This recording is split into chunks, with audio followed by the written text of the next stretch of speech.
কই গো, তোমরা এসে গেছো তো? আমিও চলে এসেছি।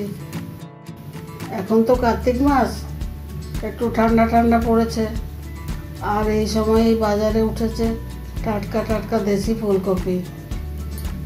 ভাবছি আজ একটা স্পেশাল রান্না করব, ফুলকপি টমেটো পোস্ত।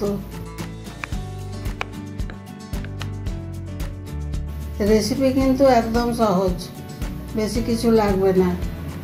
আলু, ফুলকপি, টমেটো, কাঁচা লঙ্কা, নুন আর সেই অমৃত পোস্ত বাটা।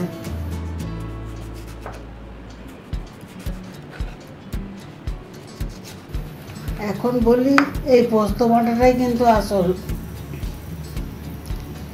পোস্ত ঠিক মতো বাটা না হলে সব স্বাদই মাটি।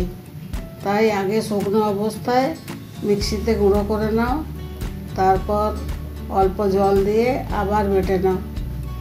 এবার কাঁচা লঙ্কা দিয়ে আরেকবার বেটে নাও। এইবার দেখো একদম মোলায়েম, যেন মাখনের মতো।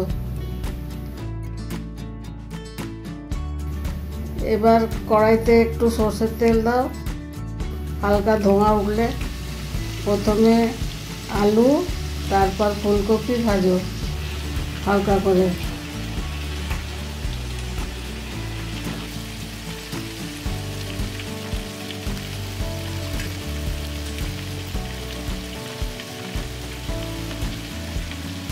একটু নুন, তারপর চিড়ে রাখা কাঁচা লঙ্কা, টমেটো টুকরো। বেশি নাড়াচাড়া করো না, ফুলকপি কষ্ট পাবে। সব সেদ্ধ হয়ে এলে এবার সেই অমৃত, হ্যাঁ গো, পোস্ত বাটা দিয়ে দাও।